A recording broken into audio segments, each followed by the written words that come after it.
મોદી સરકારને એ વિનંતી છે, પેલા મકાન આપે પછી મકાન પાડે.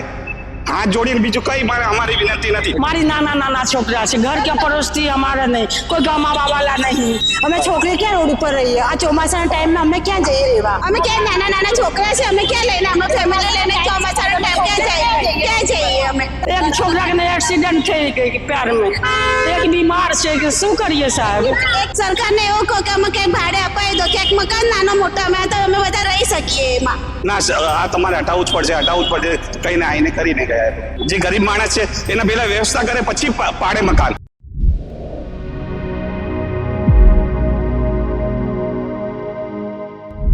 અત્યારે હાલમાં જે રીતે ડિમોલિશનની કામગીરી કરાઈ છે, ત્યારે આ બાજુ હું કેમેરામેનને કહીશ કે આ દ્રશ્ય બતાવે. આ જે મકાન છે તે પણ તોડવામાં આવ્યું છે, આગળનો જે મકાનનો ભાગ છે તે પણ તોડવામાં આવ્યો છે. ત્યારે જે મકાન માલિક છે તેમની સાથે આપણે વાત કરવાની કોશિશ કરીશું. જે આપનું મકાન જે અત્યારે હાલમાં છે, આપ કેટલા વર્ષથી અહીંયા રહો છો? 50-60 વર્ષ. 50 વર્ષથી રહો છો? નાની છોકરી હતી ને એટલી માટે. 50 વર્ષ. હા, 50 વર્ષ. આપ લાઇટ બિલ ભરો છો, ટેક્સ બિલ ભરો છો, બધું જ ટોટલી આપને અને તંત્રને બધી અધિકારીઓને ખબર છે, છતાં પણ તે લોકોને એવું ધ્યાન ના રહ્યું કે ભાઈ દબાણ છે. અત્યારે હાલમાં દુકાનો તૂટેલા છે. હવે અમારા તંત્ર શી ખબર આગળ શું કોશિશ હશે સરકારની, અમને કઈ જાણકાર નહીં. એમાં કશું અમને ખબર નથી. મારી बात हमरो, મારી નાના નાના છોકરા છે, ઘર કે પડોશથી અમારે નહીં, કોઈ કમાવા વાળા નહીં, કોઈ અત્યારે हमारा जो परिस्थिति जैसे ने भगवान जैसे बीजा कोई नहीं, न सगा न समन कोई नहीं. અમારે કશું નથી. અમે અહીંયા જ 50 વર્ષથી રહીએ છીએ. બસ કઈ બસ બંદોબસ્ત થાય તો અમે કઈક સગવડ આપણે 1 મહિના પહેલા નોટિસ આપવામાં આવી હતી. આપે કોઈ વ્યવસ્થા નથી કરી કે કશું નથી કર્યું? કશું નહીં કર્યું. એના પહેલા કોઈ નોટિસ મળી હતી ખરી? એને પહેલા એક નોટિસ મળી, આ બીજું નોટિસ મળી અમને. જે રીતે આયોજન પાછળ જ નરેન્દ્ર મોદી સ્ટેડિયમ છે, અને જે રીતે આયોજન 2029 ની અંદર કોમનવેલ્થ ગેમ જે વિશ્વ લેવલે થવાની છે તેને લઈને આ કામગીરી કરવામાં આવે. હા, એને લીધે કામગીરી કરવામાં આવે છે. તો હવે આપની શું માંગ છે સરકાર? અમારે એવું છે કે અમને રોજગાર આપી દો, એક મકાન આપી દો.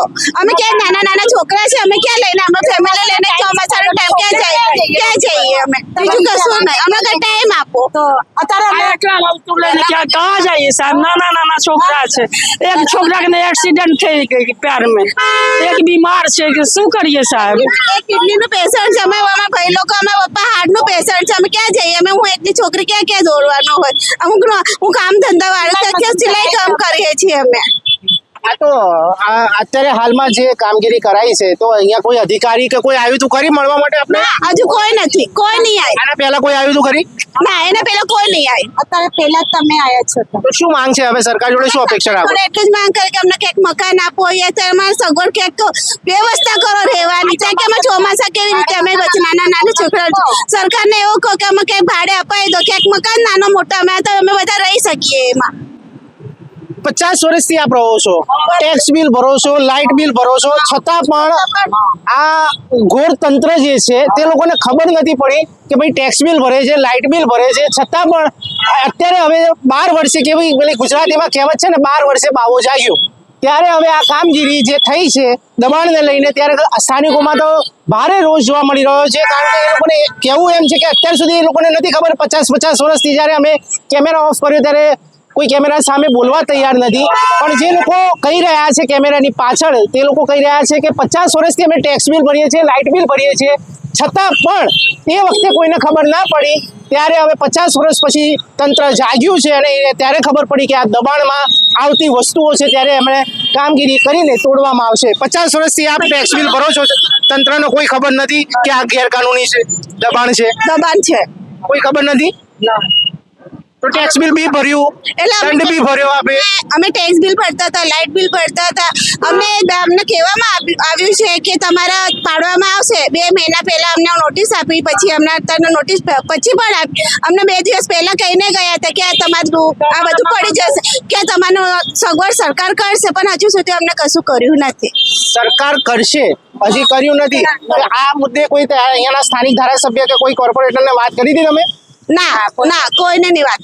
શું આ જે કામગીરી કરવામાં આવી છે શું કહેશો એએમસી દ્વારા?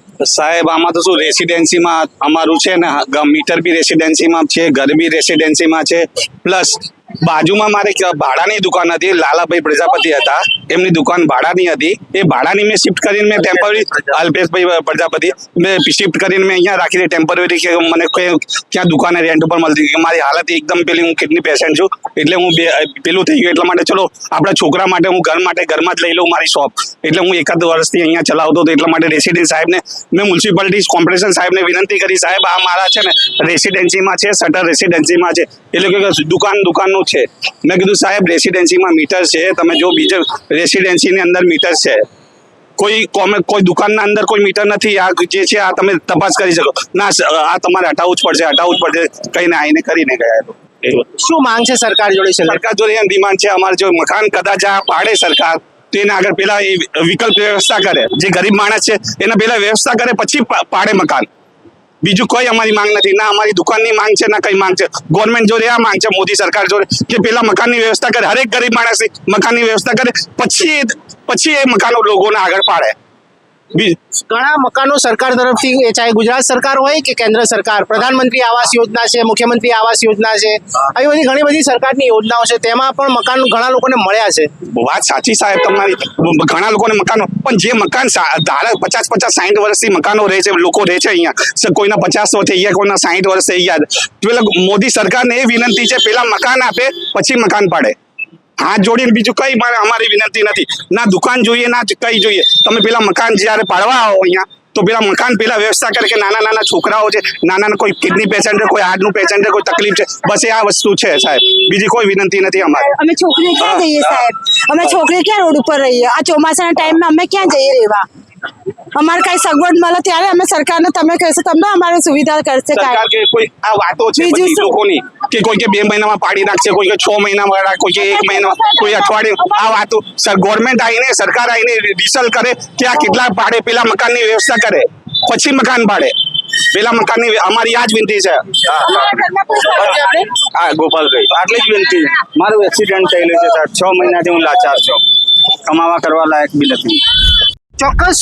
તો અહીંયાના જે સ્થાનિકો છે તેમનું પણ અહીંયા 1-2 મકાન ડેમેજ થયા છે, તોડવામાં આવ્યા છે, અને હજી પણ કામગીરી એએમસીની ચાલુ રહેશે. 50 વર્ષથી જે લોકો અહીંયા રહે છે, જે લોકો ટેક્સ બિલ ભરતા હતા, જે લોકોનો ધંધો રોજગાર છે, જે પોતાની રોજીરોટી કમાઈને જ પોતાનું ગુજરાન ચલાવતા હતા, તે લોકોના મકાન તોડવામાં આવ્યા છે. ક્યાંક ને ક્યાંક આ કામગીરીને લઈને રોષ જોવામાં આવી રહ્યા છે. ત્યારે મુખ્યમંત્રી મૃદુ અને મક્કમ સરકાર છે મુખ્યમંત્રી ભૂપેન્દ્રભાઈ પટેલની, ત્યારે 2029ની અંદર જે કોમનવેલ્થ ગેમ્સ રમાવાની છે તેને લઈને આ કામગીરી થઈ રહી છે. ત્યારે સ્થાનિકોનું કહેવું છે કે આ પહેલા મકાન આપે પછી તોડવામાં આવે, ત્યારે તેમની રજૂઆત સરકાર કઈ રીતે સાંભળે છે તે જોવું રહ્યું.